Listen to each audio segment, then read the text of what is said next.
we rolling? Yeah. Oh, this is recorded, so I can make something good at the start for this. Oh, is it? Yeah. What Chris has done is he has an outtake or a deleted scene at the beginning. Or a Will Derrick telling people how he made tea in a piss bucket like we did on the last one. That was funny, and then the fire alarm after the fire alarm going off was is hilarious. Was that not done on purpose? No. Really? No. Carl was just warming the pimlets up ready for us to create the advert, and there was no smoke, there was no nothing. I wasn't even sure if it was on. So I put my hand in to feel the heat, whether and it was warm. Just closed it. Next thing, and that set that off. Yeah. And then I turned into a heart rate and couldn't get my line straight for about 10 minutes. Carl fixed it. I thought that was a shoe-in to promote tag. No. I genuinely thought that. I thought, well played, sir. No. Well played. And then the funny thing was, it ended up outside in the fridge, so it worked. Well, we put it on there first and it kept bleeping. That was chopped outside. The battery off it, still bleeping. Oh. So it ended up outside in the fridge that we were throwing out.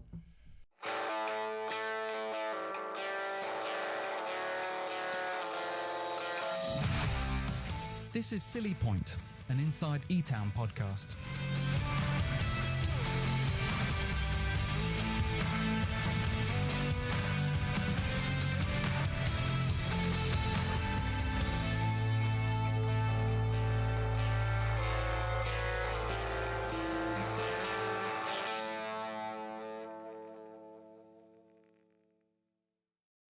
Give you a funny story. Last year, the most enjoyable game I played was a game that we lost. It was Goose Cream and you captain. Out of the blue, you came in, you captained the game. From the start of the game... I played in that one as well. Yeah, exactly. And we lost the game, but the rapport we had, the commitment from every single player... I mean, I'm not the best fielder out there, but I gave it my all on that day as well. And that, to me, shows your skill as a captain. But also shows that I will be committed depending on who captains the side. So if I'm not comfortable with the captain, I can't play. I think in one of the podcasts you all mentioned that you might have passed the comment that I'm a very I forget the word that you used, but you were describing my circumstances. You said I depend a lot on the circumstances. The circumstances, the people around you, the team. Yes, I'm very much a team player. So if I'm not comfortable with the team.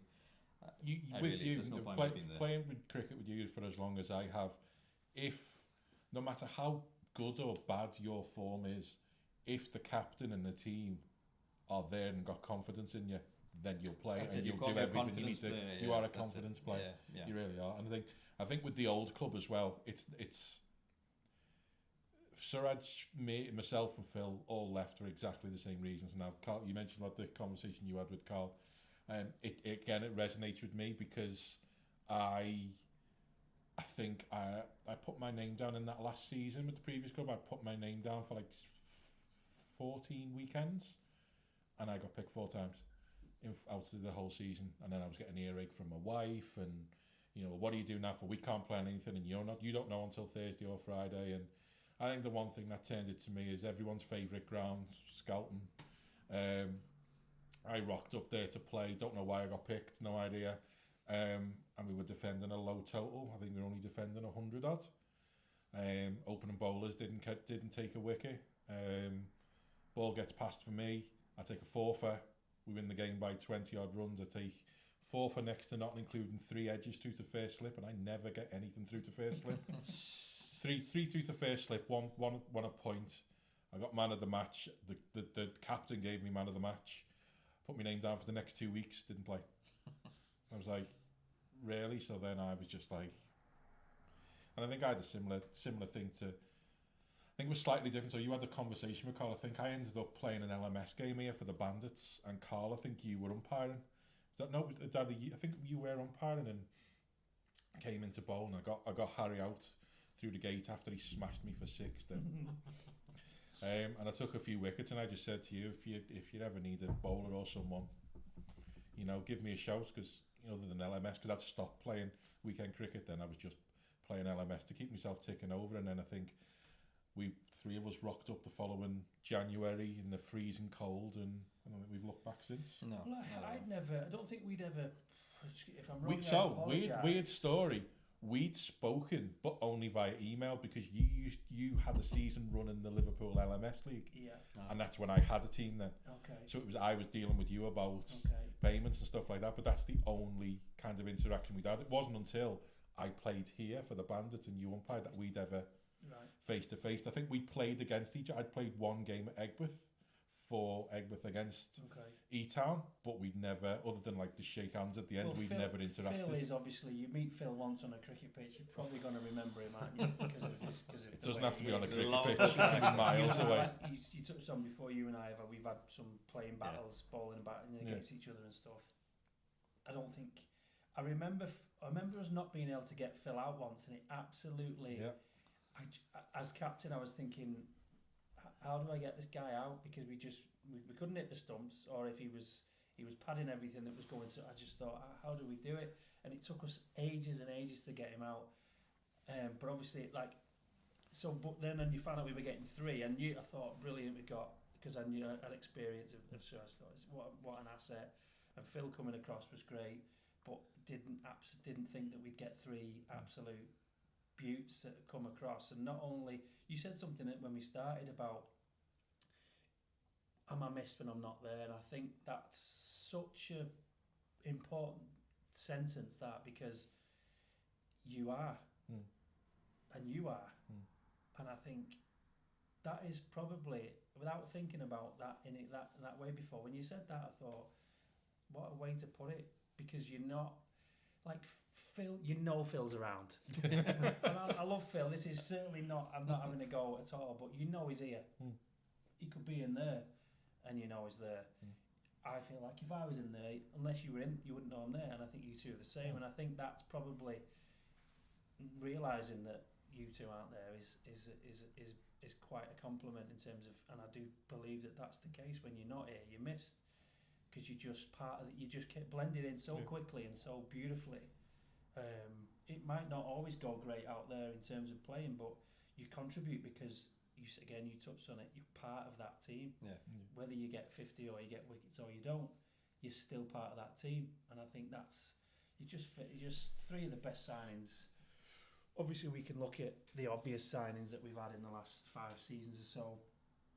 Adam probably is the standout one in terms of getting him and how good he's been. But I think getting the 3 of you from the same place, 3 for the price of 1, really. You had 1 conversation and you brought two teammates with you, and 3 lads who have absolutely seamlessly just become Etowners overnight. And I know you weren't really a signing as such, because you came back. You got into the game. Bosman. These guys were no transfer fees, I don't think. But I would have. It's just I will say, Suraj has hit it nailed on. It's just a culture thing. Don't get me wrong, I've enjoyed bowling and getting the wickets that I have, but even if I would have got half or a quarter of the wickets, I'd still be playing and putting my name down every week. But it's just being around people in the team and just the overall culture of this place. It's been good, hasn't it? It's very. A lot of people will say this, and we'll get back to Grill and Suraj in a minute. But a lot of people say this, but it seems like a cliche. But I don't know how to kind of push it even more. This place, it is just like a family. Yeah. It is just like the culture is. It's a family club, and anybody could rock up. I think we randomly did when you were here collecting for the food bank the other day, and we had the guy who came round out of nowhere with his daughter in the pram. The really young baby, and all of a sudden he was going to go, and Will was like, no. Will brought him in, and he was talking, and he had a cake, and he was talking to a few others, and then Will sitting there going, well, you should come, just come up, even if it's just LMS. Have you ever played cricket before? No, I've never picked up a bat. Well, we've got teams for you, and Will was selling it to him, and then it's just the way. And then in the other clubs I've played for, it's never been like that. It's never been. And considering the areas where they are, the catchment could be massive, but it's never been about getting the community and everything. And it's just been about, can you play? Yes or no? Okay, you can play. Yeah. Are you any good? Yes or no? And then do you fit with the crowd? That's that. I think that was the big one for me. I'm not know if Suraj agrees, but for the old place, it was if your face and things didn't fit with the crowd, you weren't getting a game. Whereas it doesn't seem to be like that. It's not about fitting in. It's about Do you want to play? Do you want to be a part of it? We'll find you something. Whether it's 3 or 4 LMS teams, 2 weekend teams, or clean and looking around. It's a different vibe, and it's very, very welcoming. I think what we're doing okay at the moment, one of the keys, and I'm not sure how we're doing it, is not everybody is in each other's pockets. Not everyone is going the pub away from cricket or doing something, or socialising away from the place. But there's clearly groups of friends who are closer, like you three, because you're that way. You're obviously you've come with a pre-created friendship, if you like. But I think what we're doing, even if people are like, let's say for instance, like me and Crossy, we're not the type that would. Do you want to go and get? He likes pool, doesn't he? He was never going to text me and say, "Do you fancy a game of pool on Thursday night?" It's never going to happen.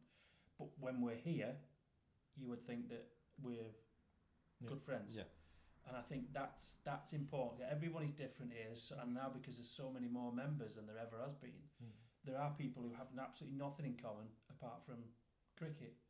They might not even play in the same team, but I feel like the atmosphere that we've managed to create, everybody, allows for those people to just mix, and we're not getting a click. I know there's been a bit of a first and second team divide in some ways, but I think that's a lot of that is more to do with the level of cricket that we're expected to perform in or not.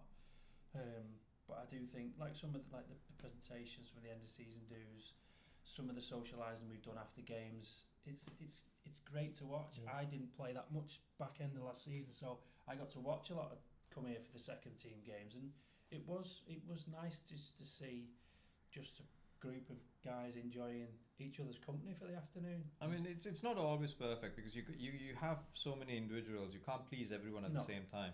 But to Etown's credit, there's not one avenue for you to actually address concerns. So in other clubs that I've played in, there's only the captain that you can speak to, or there'll be some other person who's detached from the game, who's like the secretary of the club but doesn't play that much or doesn't have a good rapport with everyone. Whereas here there's so many different avenues. Like if I'm not pleased with something that you've done, I don't have to come and speak to you. I can speak to someone else, and it'll be addressed in a holistic manner rather than, oh, he's got some problem with fellow. That attitude doesn't exist here, which is quite a good thing, and it's always discussed quite openly. Like there are a few instances that I recall, but it was handled in such a professional manner. It feels like we're paid players in that sense, because everyone's welfare matters to the club, and that's such an important thing. There's no hierarchy at this place, and that's the thing.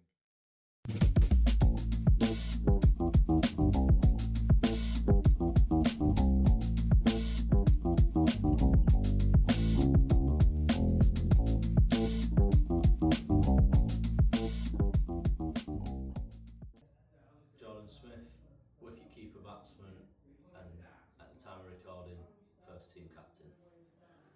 Right, Jordan. So welcome to this episode of Meet the Players, and we're getting hold of the first team captain on this instance. So let's just go back to before this season. What was it that first got you into cricket?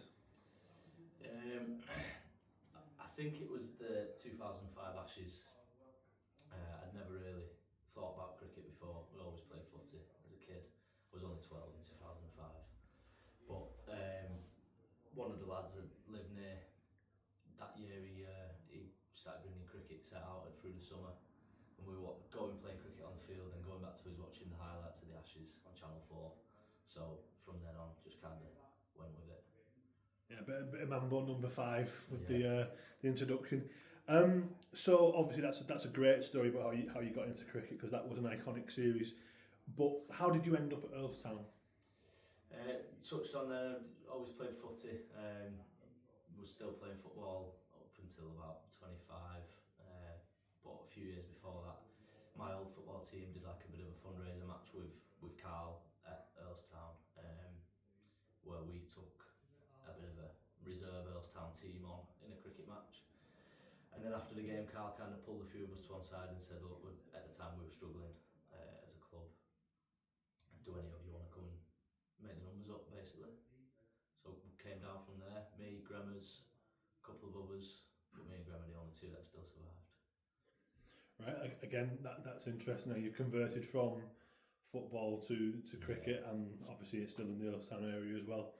So I have a feeling that this might be a bit of a strange question for you to answer given the season that you had, but did you have any personal goals for this season, and if so, did you meet them?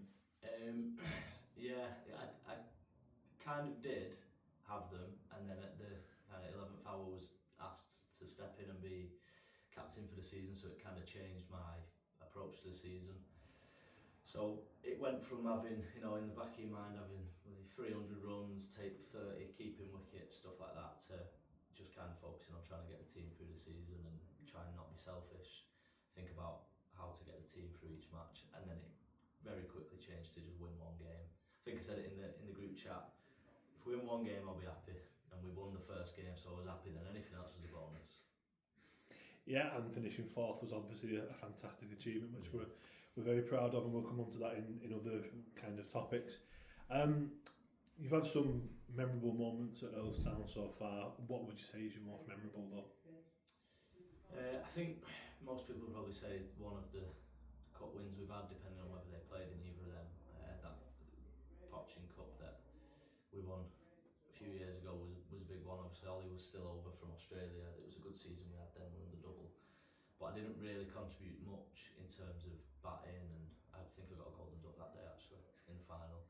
But very selfish one is the one and only so far 50 I've got on a Saturday a couple of years ago against New Vic. We were struggling batting that day, and I think they thought they'd beat us. It was one of the days where I just kind of thought batting, I felt good for once, felt like I was never going to get out. We chased the total down, but I feel like I would have been there all day if we didn't have a short total to chase. 64 not out.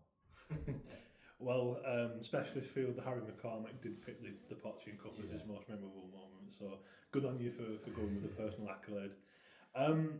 So, as you might know, I'm a bit of a superstitious cricketer, certainly I'm a superstitious captain. Do you have any kind of rituals or superstitions, and how do you prepare mentally and physically for a game?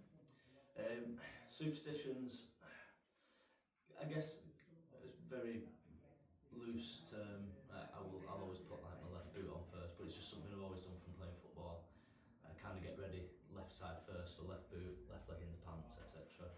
A very strange one, I don't know if anybody will have noticed, but I have a white chocolate Twix every week. It's a must. I have to have a white chocolate Twix in my lunch every week. I don't know what it is. I don't eat them outside of cricket. I won't go and buy one, but every week without fail on the way to cricket I pick up a white chocolate Twix. And then on the kind of the mentality side of it, I kind of try my best. It obviously doesn't work when you look at my figures and stuff, but I try and visualise, try and think about the game, think about opponent, certain bowlers that we've got, how I play that, but more so on the wicket keeping side, thinking about our bowlers, especially being captain this year. It was more planning than anything, preparing on that side of things. But yeah, the white chocolate Twix, that's the only one really.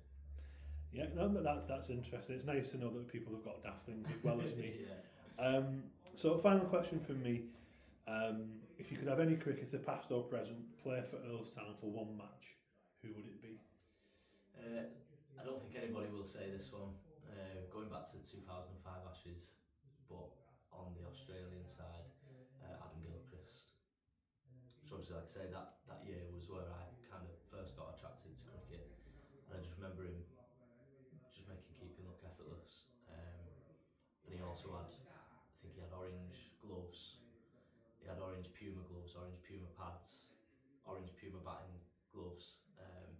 And then if anybody looks in my kit bag now, I've got orange Puma pads, orange Puma batting. Well, I did have orange Puma batting gloves, but they've ripped. I originally, when I first started out, I had Puma gloves. I've changed now. So Gilchrist, he just made keeping and batting look effortless. I think, and it'd give me a break so I can stand in the field for a day, do some running round. Yeah, and fans of a certain vintage will remember many 3 o'clock in the mornings being sick of Adam Gilchrist from playing in Australia. Well, that's been another episode of Meet the Players. Thanks for your time, Jordan. Congratulations on a really good, unexpectedly difficult season. Thank you very much, mate. Cheers.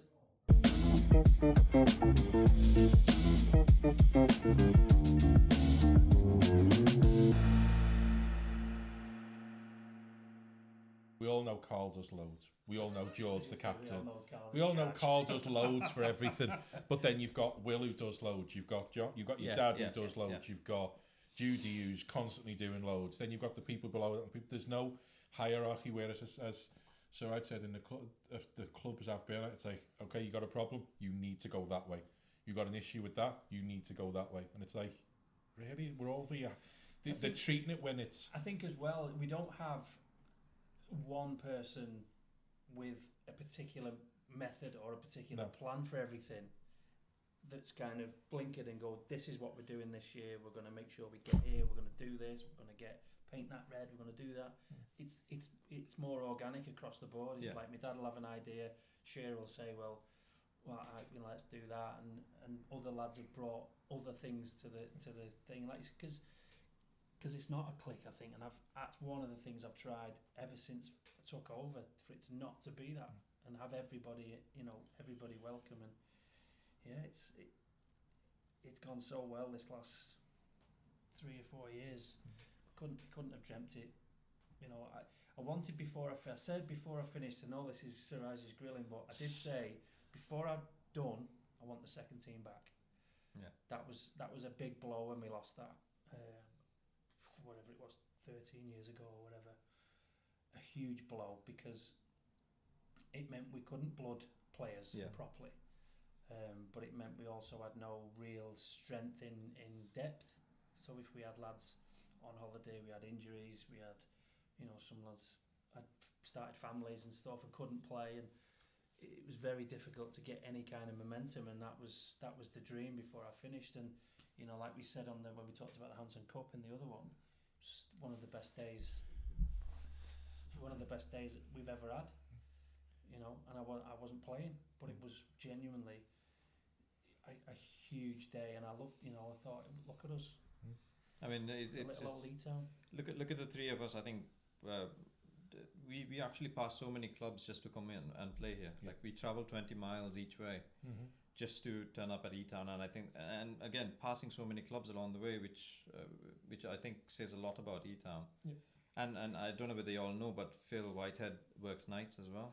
No, I didn't know that. Yeah, he does. He does. Doesn't, and he turns up as well. So that's really the one thing. Compliment. Before we get back to grilling you, so it's fine. The one thing I will say about this place is you've nailed it, where you've nailed the ethos of, you understand that people are coming on the weekends to play and pay their own money and just have fun. A lot of clubs, they are so focused on the result and doing well and where does that put us in the league, whereas there's no... Yeah, the captains are mentioning it when you see it and things like that, but there's no pressure to. There's no pressure here for it's all about the performance. We have to win this. We have to do that. It is right. You pay your money, right? Let's go out there and let's have a good time. Let's enjoy ourselves. If it doesn't go well, whatever. There's always next week. If it does, let's celebrate. And I think that game at Goose Green last year, where I think more than half of the team was the team for the ones was the twos because of holidays and stuff. And Goose Green probably had the strongest first team out that team for a while, and I think they rolled us for about 70 or 80 yards, and we just didn't have enough on that. I think postage stamps over egging the size of that bloody that ground. But at no point was Carl, because he was standing skipper for the day, like, we should have done this better. Why did you do that? It was literally batting didn't go well. Let's see how the bowling. I think we took 1 or 2 wickets. It was like, bowling didn't go well. I think one point you said I could have done better there, because I could have spread the field out a bit more and protected the runs, but I just thought as captain we needed to attack to get the wickets. And the game they got scored like 15 overs. But it's like move. We didn't do so well. Thank you the twos for stepping up to bolster the ones. We'll go again next week, right? Either go to the bar or go back to the club, and it's like. This episode of Silly Point is brought to you in association with St Helens Dart Shop Megastore. 180. Right, well, I think it's pretty unanimous that the three amigos are the best Bosman bits of business that Carlos has done on a cricket field, where you got stuck with a dud of a free transfer with me. So just to come back to you, Suraj, because this is your grilling, not the Earlestown Cricket Club grilling. This is a difficult question for me to ask, but I know you are in tune with world events, and it's something that you will be brave enough to speak about. Obviously, we live in a world where racism is becoming more and more prevalent, unfortunately. How have you found playing in England, and particularly locally, I'm interested about, have you found quite welcoming, or have you encountered issues? I'm sure you've encountered issues somewhere, because that is unfortunately the world that we live in. I'm just curious, and I'm going to give you the floor here, because this is a difficult question for me to ask, because I don't know how to word it. Can you, in your own words, describe playing cricket as someone who is a minority? I've had. You got to sometimes take the good with the bad as well. It's an accepted fact. I look different to the majority of the people in the country. I don't have a very strong accent. I certainly don't have a Scouse accent, but there was instances which kind of stuck with me. Like I won't name the club, but there was a instance very early on in my playing career when I started. I was walking into bat, and somebody who turned out to be a pro for that team as well, which I didn't know at the time, he said, "Oh, here comes the green banana," and I didn't click on. And every single shot I played, he'd make reference to something green or the other, and it was getting to me. And I walked up to the non-strike and I said, "What's he on about?" He's making references, and then he explained what that slur was meant to be. I'm not Pakistani, so it just flew over my head. But it kind of highlighted that such prejudices exist as part of this world, and it didn't bother me, because there was a lot of I was at an age point where other people's opinions of me didn't matter as much, so I really wasn't bothered. Play the game. But my teammates at the time stood up for me, and they went and complained to the umpire, and then spoke to the opposition captain as well in very strong words, and said that they will not play under those circumstances. And that really made me feel happy, because yes, I didn't take it to heart, but knowing that there were my teammates were backing me and standing up for me made a world of a difference. This is something that's bandied about quite a lot. I don't see color in that sense. If you're a good person, I respect you. If you're doing things right, I respect you. Where you're from, what you are, whether you've got an accent or not, whether you speak English well or not, it really makes no difference to me at all. And if you're a good person, you're a good person. And that's what matters to me. And that's the environment I'd like to, play in as well. And having a child now, for me, that makes, it's more of an impact now. And it saddens me that my child has to grow up in an environment where people are so free with their words, throw things around, make assumptions. And, there was a time when I could just sit back and laugh at those kind of things and think, oh, these people are idiots. But now, when you've got someone who depends on you so much, I do get, that sinking feeling. Like recently, or last year it might have been, when there was some riots in Liverpool and stuff like that. And it was quite local to me. It was just around the corner from where we live. And that kind of shook me as well, because at the end of the day, I was not thinking about myself. Again, about my family. How do I protect them? Can it be done? But everyone reached out to me, offering the support and help. And that made such a big difference to me, because I realized then sometimes you can look too far into the problem. Like it's like staring into the abyss. You forget the world around you at times, and you realize that the majority of people are not like that. And that's what people need to understand as well. It's not the majority, it's the minority. Yeah. They've been given a platform because it's social media. I mean, what we are doing is technically social media, and it could be used for the right reasons and the wrong reasons as well. But just because a couple of people say something, it doesn't reflect on the majority. And I think that's the vision that everyone needs to have. There are instances every single day that happens. I mean, just not too long ago, I was at a junction. A person was crossing in front of me. As I was crossing the junction in my vehicle, I slammed on, beeped just to say, you can't just jump in front of a vehicle. And he turned around and he swore at me saying, "You're lucky I let you into the country." And he might have been half my age, so I probably entered the country before he was even born, but apparently I've got to be thankful for him. So you get those kind of silly opinions that people throw about, but I don't take them to heart. On a pitch, when the emotions are running high, if people say something, you'd react and things like that. But I've grown a bit long in the tooth now. I don't react to everything nowadays. I tend to brush it off.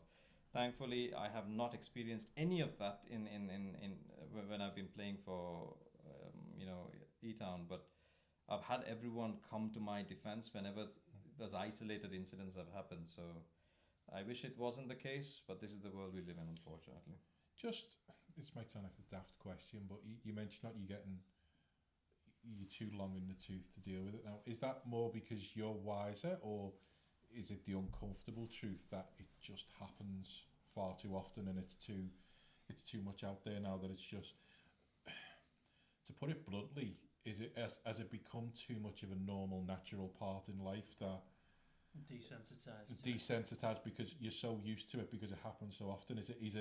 Is it more of a case for you of, is it even worth fighting, where if I fight with that one, there's probably another one going to come round the corner and do the same thing? And it's certainly because being wiser, as you've grown older, the hot-bloodedness is probably not as much as I used to. Like in my teens or early 20s, I'd react to everything. It's just a natural part of the learning process, I suppose. And I suppose majority of these idiots are in ages where they've probably not learnt enough about the world. Many of them probably never got onto a flight. Yeah, they're morons. They've got a very limit. I mean, just since you brought it up, let's speak openly. The fact that they're hanging flags, or what is that going to do to a person of color like me? Am I going to melt, or am I going to burn up as soon as I see the flag?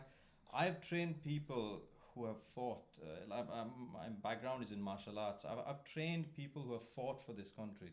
I've represented this country in world championships as well. So, for me, that's something to be proud of.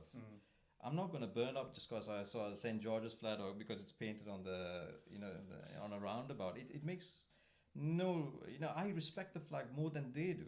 So it's become weaponized, hasn't it? It is, and it's that's the exact right words. Yeah. It's rather silly, but I don't think reacting to it is the right answer either. I think you should just leave it be, because some of it is more of it actually is a fad. It's a latest trend.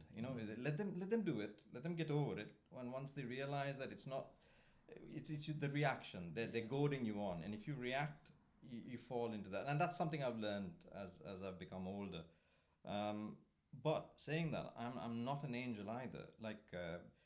I'd stand to defend my friends and my family. So yes, I'll take it.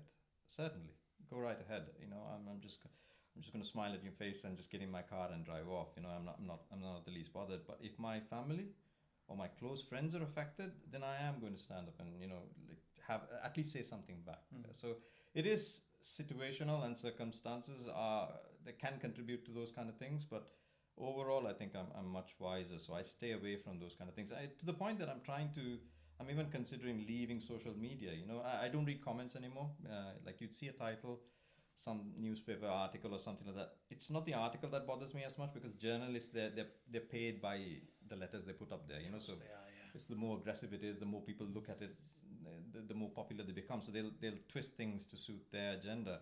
But it's the comments underneath that really dishearten me. The people, the way their attitudes are. Like you give them statistics. Like somebody will talk about statistics saying, no, you're wrong because of these reasons. And they completely, on social media, for the rest of the world to see, they'd speak like idiots. And that's accepted because, this is what I think. Opinion, everyone has an opinion, but so does, everyone's got an arsehole as well. So, everything's for clicks, isn't it? It is. You can't even it's like even the sports stuff that's on there that I sometimes look at. It's like, instead of like saying Suraj signs for Earlestown, it would be Earlestown sign, new player, and then nothing until you've clicked it. You can't see anything. Yeah. And it's like it's not the same example, but that they're just trying to get you with the fish, get you on the hook with something. So you click and then you respond to it, and the more clickbait shock value they can bring to it, that's I don't business model. I obviously control most of our social media for the club, and I don't see I don't look. So many people say to me, "Do you see what so and so put on?" No, because and I think some people don't understand that, because I'm obviously putting loads of stuff on, but I literally open the app, post down, and that's it, because like you say, would do your own editing, wouldn't it? Yeah, honestly, it takes too much of my time anyway, and then to then focus on what opinions of certain people are, whether they're bots or not, or whether they're just bog standard idiots. It really shouldn't be affecting anyone. So do you think some of you said about when you were younger, you'd respond maybe more? You didn't use the word aggressively, but do you think being a dad has changed you that way? Oh yeah, certainly, 100%. One thing, as a dad, you all know you want to be the role model. You'd also, as crude as this is going to sound, you want to go back to your child as well. Go back home to your child, and trying to get into fights or arguments, whether it's online or face to face, it's really not worth the price you pay. That really has helped me a lot. Changes as well. the way you think. Your whole outlook on life changes. But I've been encountering this ever since I came into the country. It's not. I've even felt it. Look, it's not an English thing. It's not an England thing. It's not a UK thing. It happened back home because, believe it or not, I don't look Sri Lankan. So even in Sri Lanka, I was considered an outsider. So I'd be sat in buses and people would be talking about me right behind me, or passing comments, and then me being me, as I get up, I'd say something in the language, and then they'd be like, "Oh, sorry, we didn't know you were Sri Lankan." So I've dealt with it since I was a very, very small child. So I suppose in that sense, I know how to react to certain instances. But yeah, so things like that have happened. But it's I don't think it'll ever go away. No, sadly not. No. Education, they say, is the key. I think you maybe handle things like you do because you can articulate a point. You've clearly educated. I think the people who are painting roundabouts and causing the problems for no reason are the ones that aren't educated and can't express themselves in a proper way other than shock and think, well, I'm going to... I mean, it's happened here, to be honest. Like in a match this season, a bunch of kids who were walking past, they shouted across... against Birkenhead St Mary's. Yeah, and they shouted, and they were targeting me, and I think... I might have been most of the Birkenhead... No, because we were playing Birkenhead St Mary's as well. Yeah, that's it, yes. So, because Birkenhead St Mary's, the majority are Asian players and things like that. And they were like, you effing... the P word. A lot of racist slurs. And I just shook my head because I didn't react for two reasons. One, because they're kids. It serves no purpose. And the other thing is... Second reason also is because they're kids, because I was thinking, what are you getting out of this? Who's teaching you this? What is your end game? I'm a firm believer in having an end game to anything. So if I'm uttering something, I need to have a reason. I don't just say things for the sake of saying it, because it's a waste of energy. And I would also just like to throw in with that, a lot of the instant reaction to something like that is, what are their parents teaching them? As we've all said, it's probably not the parents, it's probably social media. Social media is so easy to get hold of and look at nowadays. It's mad. Just to kind of follow up to what Suraj says, in Liverpool at the minute, Liverpool is a very open place. But with the way the world is going, I've noticed, so I've been to Suraj's house a couple of times, and it's in an area of Liverpool that's well known, where everyone mixes, all different races and all of that, and they all live together. But I've noticed a few times when I've been driving to Suraj's house, for anyone who didn't know, I'm a white Scouser. Just there you go, there's the face. But when I drive in and I come down the road and then I turn to park up outside, you do see people, because I'm a white person, looking and staring as if to say, why is he here? What's he about to do? Is he about to do something? I think the last time I went, I was picking up a set of keys and a bag full of cricket gear because I was going to umpire for you. And then we were outside talking for like half an hour. Yeah. But you could see the row of houses, the curtains twitching, wondering what's going on. I've never known, forget the country, I've never known Liverpool to be like that. And it just kind of proves it's not just in a way, it's a pandemic around the world. And it's just, I couldn't go to my friend's house to speak to him and see him without people in that area basically questioning and probably feeling worried for their own safety. That's not a nice or the right place to be in. No. Really, really troubling times. I'm going to kind of draw a line there because it's not a politics podcast. But thank you very much, Suraj, for answering so honestly. I appreciate it. And that was not an easy question for me to ask, which is why I gave you the floor. Yeah. So I just want to say well done on speaking so well and so bravely about a difficult and very, very serious subject. To come back to Give them an easy one. cricket, yes, I will give you an easy one because we're going to start to bring it to a close now because I've got a tiny bladder and it's starting to itch. I think I'm going to have a guess in my head about what your favourite cricketing moment is as a player, and I'm just curious if it matches. So I'm going to give you the opportunity to talk about that in a minute, but I just want to ask you, like, you've captained the team a couple of times this season. How was that? Did you enjoy yourself? Do you see yourself wanting to captain a bit more in the future, or is it I'm doing someone a favour? It was a great honour to be called upon to captain Etown. This is only my second full year, so to be trusted with that is it goes beyond measure. I really felt honoured that anybody would consider, and to get that message from Carl and the call from him to say, look, would you be able to do this was. That's the reason I didn't say no to it. I don't enjoy captaincy purely because it's a lot of man management, which I'm not comfortable with. On the pitch, tactical, all of that, I've got no issues with. It's managing people that I struggle with. And, I'm a bit short-tempered certain times. I might say something that's not, or if it's things, people aren't listening to me, I always have that problem. So it's the man management side of things that I don't like. But as far as whether I enjoyed it or not, yes, I did. I think it might have been about 3 or 4 occasions this season. Yeah, that I did. Across both teams as well, to be honest. You true. did the first team and the second team when needed, yeah. Yeah, so yeah, it's not something I'd put my hand up to, and want as a consistent basis, because I've done it in the past and it has affected my enjoyment of the game, and I'm at a critical stage in my life where I really, I'm coasting now. I want to coast. I don't want to struggle uphill anymore. For me, it's just the free-flowing, pick up injuries and laugh about it kind of age, So I just want to play the game, enjoy it. Obviously, I'll do it if I'm called upon, but it's not something I want to do steadily. I'd rather support a good captain, whether it be tactical or whether it's wise captaincy. I don't mind that, but it's full-blown, captain is probably not in my resume for now. Okay, interesting answer, thank you. And just to kind of start to bring things to a close, what is your kind of favourite moment as a player, whether that be at Earlestown or otherwise? Again, I can't pin down just one instance, but